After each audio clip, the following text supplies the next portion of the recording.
2025 বছর আগে একটাও গির্জা ছিল না, কিন্তু আজকের আছে। কেন?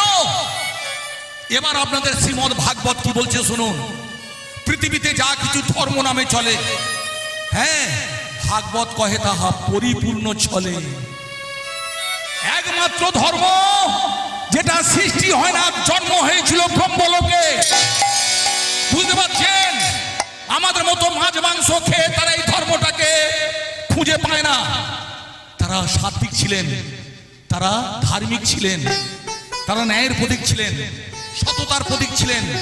বুঝতে পারছেন? তারা মর্যাদাপূর্ণ পুরুষ ছিলেন, তারা পেয়েছিলেন। তাই শুনে রাখুন, মুহাম্মদ কি বলেছিলেন?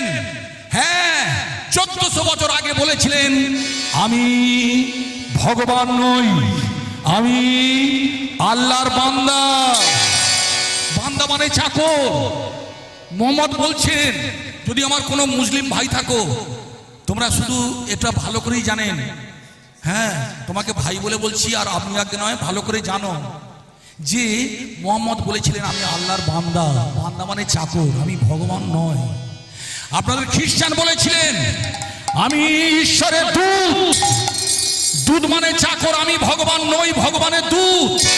কিন্তু আপনাদের ভগবান গীতায় বলে গিয়েছিলেন 5127 বছর আগে, কি অহং তাং সর্ব পাপেভ্য মোক্ষ আমি স্বামী মা শুচ। আমি একমাত্র ভগবান, আমি তোমাদের পাশে আছি, আমি তোমাদের সাথে আছি, আমি তোমাদের কাছে আছি, আমি তোমাদের মৃত্যুর দিনে আছি, মৃত্যুর পরেও আছি। আমি একমাত্র তোমাদের মুক্তির ব্যবস্থা করব। তাই তোমরা বলো জয় জয় শ্যাম সুন্দর কি, গিরিধারী লাল কি, বনবিহারী লাল কি। বুঝে গেল? তাই ওই যে বড় বড় বৃক্ষগুলো ছিল, ওগুলো সৃষ্টি করা ধর্ম। বুঝতে পারছেন? ওই ধর্ম আপনাদের মুক্তি দিতে পারবে না। কিছু মনে করবেন না, আমাদের পাড়ায় কতগুলো বাড়ির বউকে মা শাঁখা পড়েছে, সিঁদুর পড়েছে, এগুলো ত্যাগ করে না। আমার বউটাকে বোঝাতে এসেছে, ওই ঘাড় বেদিটাকে, তোমার স্বামী যতই হরিনাম করুক, শোনো, তোমরা ওই ধর্ম ত্যাগ করে এই ধর্মে এসো। আমি বললাম দিদি আপনার শীতে ওটা কি সিঁদুর শাঁখাটা? হ্যাঁ, এটা আমার স্বামী দিয়েছে। নিজে শাঁখা সিঁদুর ফেলতে পারো না, আর একজন যাতে শাঁখা সিঁদুর ফেলে দিতে পারে তার ব্যবস্থা করতে এসেছো। চুপ, একদম বাড়তে দেবেন না আপনারা। তাহলে এবার শুনুন, লতা বৃক্ষটা কি ছিল? লতা বৃক্ষটা ছিল হরিনামের মালা, তারক ব্রহ্ম নামের মালা। তাই তারক ব্রহ্ম নাম দিয়ে একমাত্র এই মর্তধাম থেকে পরপারের যাত্রী হয়ে আপনি উদ্ধার পাবেন, ভগবানের শ্রীচরণে পৌঁছে যাবেন। তাই আপনারা বলুন, চিৎকার করে বলুন, হরে কৃষ্ণ কৃষ্ণ কৃষ্ণ হরে হরে, হরে কৃষ্ণ কৃষ্ণ কৃষ্ণ হরে হরে, হরে রাম রাম রাম হরে হরে, হরে রাম রাম রাম হরে হরে, হরে রাম রাম রাম হরে হরে। নাম ভজু নাম জপু নাম করু নাম ভজো নাম জপো নাম করো, নামি এসে ভক্তের প্রাণ করিবে উদ্ধার, নাম দিয়েছে ভক্তের পাহাড় করিবে উদ্ধার। বোঝা গেল? শুধু খাই খাই ভাব, যে কটা খায় সেইগুলো তো পেশা। রক্তের চাপ কম থাকলে গো মা তবু দুটো পেট ভরে খেতে পাবো, কিন্তু প্রেসার যদি 160-এর উপর উঠে যায়, ভাতও কম খাওয়া, ডালও কম খাওয়া, হচ্ছে মরে যাওয়া ভালো। তাই প্রেসার বাড়াবেন না, হরিনামের মালা গলায় রাখুন, ভক্তি বিশ্বাস রাখুন, এইসব আজে বাজে দ্রব্যগুলো ত্যাগ করুন। জেনে রাখবেন, মানুষ মরেছে কিন্তু খাওয়া দাওয়া করে, বেঁচে থাকে না খেয়ে। মুনি ঋষি যোগী সন্ন্যাসী এইভাবে হরিনাম করতেন, বায়ু ভক্ষণ করে বেঁচে থাকতেন। 4 নাম্বার চলে গেল, আর একটা নাম্বার আছে 5 নাম্বার। 5 নাম্বারটা কি? ছোট ভাই যুধিষ্ঠির, ভীম, অর্জুন, নকুল, সহদেব। সহদেব গিয়ে তীরটা তুললেন, তুলে দেখতে পাচ্ছে 5খানা কুয়া আছে।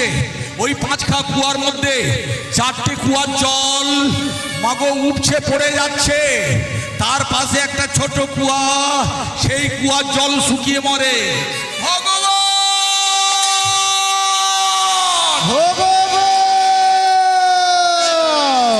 চারটে কুয়ার জল কেন উপছে পড়ে, চারটে কুয়ার জল কেন উঠছে পড়ে, একটা কুয়ার জল কেন শুকিয়ে মরে, একটা কুয়ার জল কেন শুকিয়ে মরে।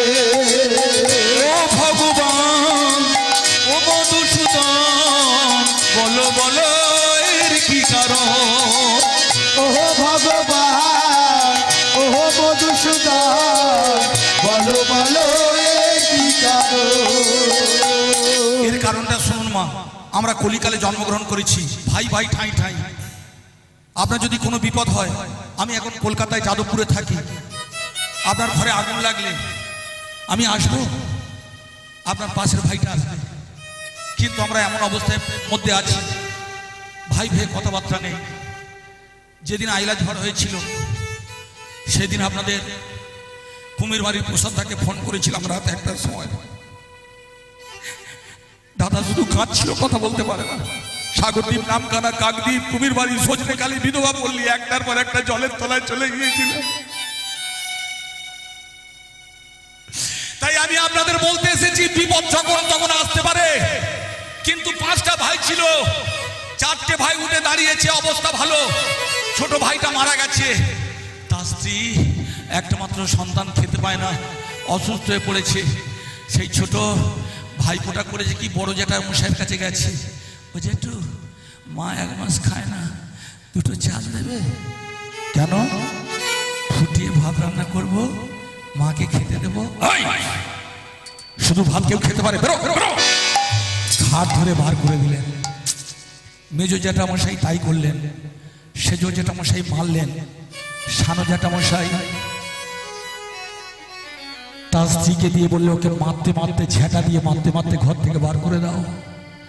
ছেলেটা পাড়ায় পাড়ায় ভিক্ষা করে 2টো ভাত রান্না করলেন। নুন দিয়ে ভাত মাখিয়ে বলছে, ও মা, মা বাবা চলে গেছে, তুমি চলে গেলে আমি কার কাছে থাকবো? আমি কাকে মা বলবো?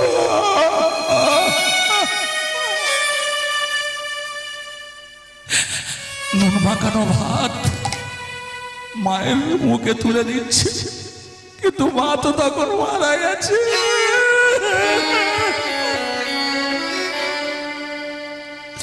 বলো বলো ভগবান এর কি কারণ, বলো বলো ভগবান এর কি কারণ। ও ভগবান ও মধুসূদন বলো বলো এর কি কারণ, ও ভগবান ও মধুসূদন বলো বলো এর কি কারণ। আপনারা বিশ্বাস করুন, আমি 5 ভাইয়ের দাদা, বড় দাদা। আমি ওই রকম জেঠু হতে চাই না। ভাই বিপদে পড়লে, ভাই যদি ছুটে না যায়, কে তার পাশে দাঁড়াবে? কিন্তু কলিকালের ভাইদের এইরকম সম্পর্ক হবে, তোমরা সহ্য করতে পারবে না। তাই আমি ভগবান বলছি, আমি এগুলো ভাষায় প্রকাশ করতে পারছি না, তোমরা বুঝে নাও। এইরকম জঘন্য বাদ বিচার নিয়ে থাকবে, এই রকম তোমাদের উপর এত অত্যাচার চলবে। কলির ভয়ঙ্কর রূপ শুধু তাই নয়, কলি থাকবে 5টা জায়গায়। ওই 5টা জায়গায় থেকে সাঁড়াশি আক্রমণ চালাবে। 5টা জায়গায় থাকবে। কোন কোন জায়গায় শুনে রাখুন। এই যে এত হরিনাম হচ্ছে, কোন জায়গায় কলি বসে আছে? প্রথম থাকবে জুয়াশ্রম। সেটা কিরকম? ভক্তমণ্ডলী মায়েরা, কলিকালের যারা সন্তান আসবে তারা পরিশ্রম করতে ভয় পাবে। হ্যাঁ, তারা কি বলবে জানেন? ভক্তমণ্ডলী মায়েরা পরিশ্রম না করে জুয়া খেলতে ভালোবাসবে। কি রাজ্য সরকার, কি কেন্দ্র সরকার, 6 টাকায় কোটি টাকা, 6 টাকায় কোটি। লক্ষ্য রাখুন মা, মোড়ের মাথায় লটারি ব্যবসা চলছে। একটা দেশ, একটা জাতি টিকতে পারবে? আপনারা শুধু বলছেন কলকাতায় যাব। আমি গিয়ে কি মারাত্মক ভুল করেছি আমি জানি। কলকাতায় কতগুলো হসপিটাল আছে, কতগুলো মিশন আছে, কতগুলো প্রাইভেট স্কুল আছে, কতগুলো নার্সিং হোম আছে। কলকাতায় শিল্প বলে কিচ্ছু নেই। মারুন আমাকে, চড় মারুন, আমাকে মেরে ফেলে দিন, কিন্তু এইটাই সত্য। আমার বাবা হিন্দুস্তান মোটরে লেবার অফিসার ছিলেন, 60,000 লোক সেখানে কাজ করত। একটা কোম্পানির নাম বলতে পারবেন? ভক্তমণ্ডলী মায়েরা, এই কথাগুলো কেন বলছি? পরিশ্রম করার কথা ভুলে গেছে, শুধু দাদাগিরি করা ব্যাপক। তাই কলির মানুষ লটারি কেটে জুয়া খেলে বড় লোক। দ্বিতীয়টা কি? পানি আশ্রম। সেটা কিরকম? দুধ খেলে অম্ল হয়, মাল খেলে বল বাড়ে। এরা মাল দোকানে থাকবে। এবছর পুজোয় 6,000 কোটি টাকার কালী পুজোয় মাল বিক্রি হয়েছে। ধর্ম কি করে চালাবেন? বিহার সরকার মালের দোকান বন্ধ করে দিল। এর আগে যারা কংগ্রেস সরকার, তারপর সিপিএম সরকার, সবাই তো মালের লাইসেন্স দিয়ে চলে গেল। আর এখন তো পাড়ার মোড়ে মোড়ে ভক্ত। দ্বিতীয় নাম্বার কোথায়? পতিতাশ্রম। বাড়িতে একটা সতী সাথী স্ত্রী থাকবে, সে তুলসী তলায় গিয়ে ভগবানের গুণগান গাইবে, কিন্তু সেই স্ত্রীকে ত্যাগ করে কলকাতায়, কিছু মনে করবেন না, প্রমাণ দিচ্ছি বলে আপনাদের গায়ে লেগে যেতে পারে, কিন্তু জেনে রাখবেন নিজের চোখে দেখেছি বড় বড় ফার্স্ট ক্লাস অফিসারটা, হ্যাঁ বার বনিতা মানে বার হোটেলে, সেসব জায়গায় আপনারা যেতে পারবো না। ভক্তমণ্ডলী তারা রাত কাটাবে। 3টে জায়গায় চলে গেল। আর একটা কি ভক্তমণ্ডলী? একটা হচ্ছে সেটা হচ্ছে সোনায় আশ্রম। সেটা কি রকম? এই পাড়ায় হরিবাসর হচ্ছে, বাদ থেকে এত লোক শুনতে এসেছে, ওদেরকে একটু জল দে তো বাবা। ও কাকু, উচ্চ মাধ্যমিক পরীক্ষা, মা বাগাবাগি করবে, তুই ওই ছেটাইটা একটু পেতে দে না বাবা। বলছি তো মা বকাবকি করবে। এই কি গত বছর 2 লাখ টাকার মতো দেবী আসতে ইনকাম হয়েছে, মানে সঞ্চয় আছে। এবছর আবার 10 লাখ টাকা উঠেছে। তুই ক্যাশিয়ার হবি? আমি রাজি আছি। মানি বুঝতে পারছেন মায়েরা? মানি সুইটার দ্বারা হানি। টাকা মরুচ্ছে মিষ্টি হয়ে যাবে, কোনো কাজ করতে যাবে না। যেখানে সোনা দানা থাকবে সেখানে ছাপাবে। আর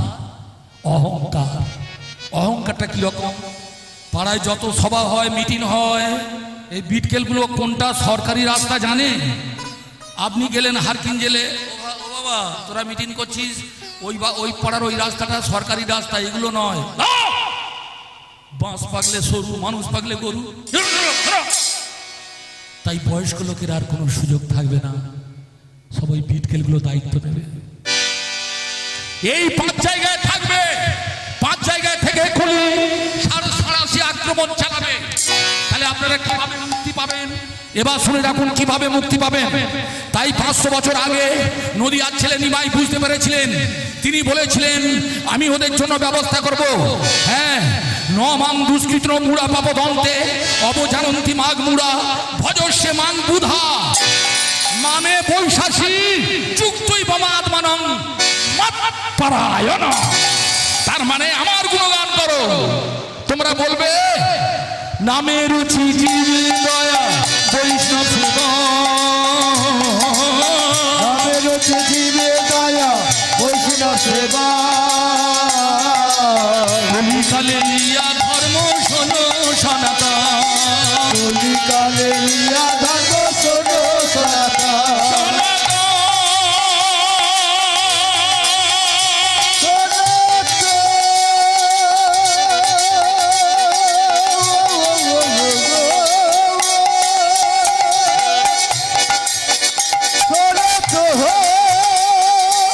নামে রুচি জীবে দয়া বৈষ্ণব সেবন।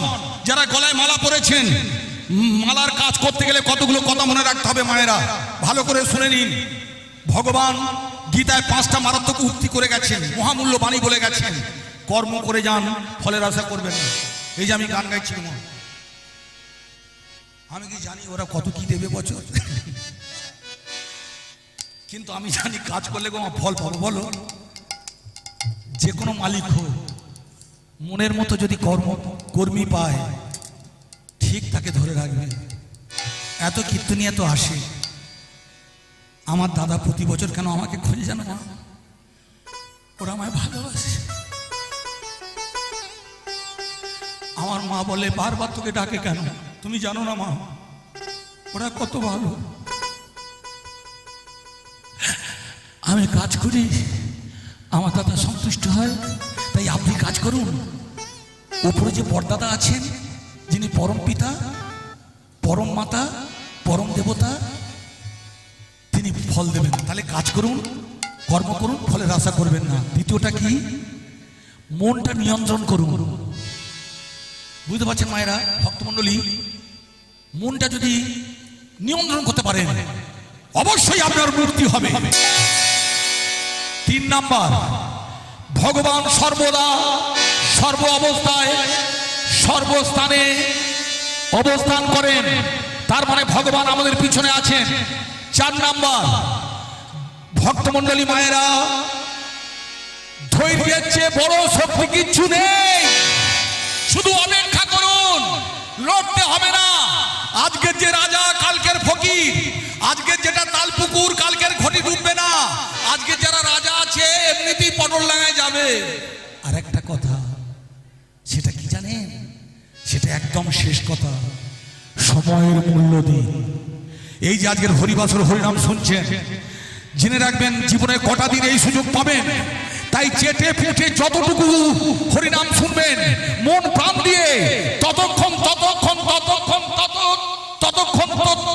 সেইভাবে ভগবান আপনার অন্তর্যামী অন্তরে পড়ে থাকবেন। মনে থাকবে। তাই সময়ে কাজে লাগান। হ্যাঁ, এখন হরিনাম করে কি হবে? ঘুরবে পড়বে, সময় দীঘায় যাবো, মন্দারমণি যাবো। গলা একটা ছুরি মেরে দিল, হরিনামটা আর হলো? পদ্ম পাতার বুকে এক বিন্দু জল যে কোনো মুহূর্তে শেষ হয়ে যাবে। বুঝতে পারছেন? নমং দুষ্কৃত মুরা পাপদন্তে, দুষ্কৃতরা আতঙ্কবাদীরা আমাদের শেষ করে দিতে পারে, কিন্তু হরিনাম কৃষ্ণ নামের মধ্যে থাকলে মৃত্যুই আপনাদের মুক্তির পথ দেখিয়ে দেবে। অনিত্যম সুখম লোকমিং পাপে ভজস্ব মাম। এটা সুখের জায়গা নয়, অসুখের জায়গা। এখানে সুখ পেতে গেলে ভগবান গীতার 9ম অধ্যায় বললেন, তোমরা আমার গুণগান করো। শুধু বলতে হবে চিৎকার করে, হরে কৃষ্ণ কৃষ্ণ কৃষ্ণ হরে হরে, হরে রাম রাম রাম হরে হরে, হরে কৃষ্ণ কৃষ্ণ কৃষ্ণ হরে হরে, হরে রাম রাম হরে হরে। এবার বুঝতে পারলেন ভক্তমণ্ডলী মায়েরা, কেন প্রতি বছর আমার দাদা ভাইরা দুয়ারে দুয়ারে ভিক্ষা করতে যান? এবছর যখন আমি ফোন করেছিলাম, আমার একটা দাদা ভাই ফোন ধরেছিলেন, বললে, ও ভাই তুই এখন ফোন করিস না, কাল সকালে ফোন করবি। কেন? আমরা এখন পাড়ায় বেরিয়েছি। পাড়ায় বেরিয়েছেন? হ্যাঁ। কিসের জন্য? হরিনামের ভিক্ষা করতে। কিছু হচ্ছে? বলে যত না হচ্ছে তার চেয়ে তারা মুখ খরচা করছে। যে কোটা হরিনাম কৃষ্ণ নামের জন্য যখন যাবে, মুখের ওপর না বলবেন না। কেন বলবেন না? পরকালের করি সঞ্চয় এখান থেকেই হবে। যা তাই যারা কলসি প্রত্যেক বছর নিয়ে যান, প্রত্যেক বছর কলসি ভর্তি করে দেবেন। অনন্যাসী চন্ত মাং যে যারা পর্যাসু পার্শ্বী, ব্যাংকে যে টাকাটা জমা দিলেন এখান থেকে দিল্লি চলে যান, এটিএম কার্ডটা ওই মেশিনে ঢুকে দিন, দেখবেন হুড় করে টাকা বার হবে সুদ সমেত। তাই আজকে যেটা করছেন কালকের ফল পাবেন। এতক্ষণ যে কথাগুলো বলছিলাম